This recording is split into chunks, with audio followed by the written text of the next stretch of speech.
பிள்ளைங்க வந்து சாப்பிட மாட்டேன்றாங்க. சரி வேற நம்ம சரியான நியூட்ரிஷன் ஃபுட்டு சரியா குடுக்கறது கிடையாது குழந்தைங்களுக்கு. ஏன்னா, அந்த ஃபுட்டெல்லாம் அவங்களுக்கு பிடிக்க மாட்டேன்து. அதனால ஜங்க் ஃபுட் தான் அதிகமா சாப்பிடுறாங்க. அவங்க விரும்பி சாப்பிடுற ஃபுட் அதுதான். இப்போ அந்த லேஸு, குர்குரே இந்த மாதிரி இந்த அந்த ஜெல்லி மாரி இருக்குது இல்லைங்களா? அதெல்லாம் வந்து பார்த்தீங்கன்னா, இது வந்து உடலுக்கு கேடு அப்படின்றதையும் நெறைய அவேர்னஸ் மூலமா சொல்றோம்.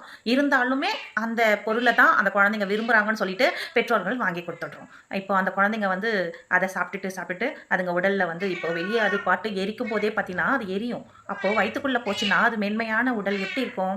இப்போ ஒரு 12 வயசு குழந்தைங்க, அதுக்கு சிறுநீரகம் பாதிப்பு ஏற்பட்டு டயாலிசிஸ் பண்ணணும்னு சொல்லிட்டு அவங்க சொல்லிட்டாங்க. அந்த குழந்தைய பார்க்கும்போது பார்த்தீங்கன்னா, அப்ப அந்த அம்மா சொல்றாங்க, "இவ வீட்டு சாப்பாடே சாப்பிடுறது கிடையாது. ஃபுல்லா இதுதான் சாப்பிடுவா. இல்லன்னா அடம் பிடிப்பா" அப்படின்னு. ஏன்னா நம்ம குழந்தையிலேருந்தே வந்து இந்த பழக்கத்த நம்ம கொண்டு வந்துடணும். ஏன்னா இது உடலுக்கு கேடுன்னு தெரிஞ்சும், குழந்தை கேட்கறதுன்றதுனால நம்ம வாங்கி குடுத்துற முடியுமா?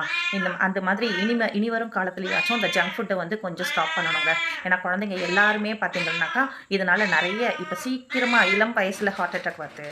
சுகர் வந்துடுது, பிபி வந்துடுது. இதனால நெறைய அவங்களுக்கு கெட்ட பழக்கங்கள் வந்துடுது. அதனால நம்ம வந்து சீக்கிரமா அவங்கள வந்து அ நல்லபடியா கொண்டு வரணும்னா, அவங்க குழந்தையிலருந்தே வந்து வீட்டு சாப்பாடு தான். அவங்க அடம் பிடிச்சாலும் சரி, இந்த சாப்பாடு தான் குடுக்கணுன்ற மாரி நீங்க அடம் பிடிங்க.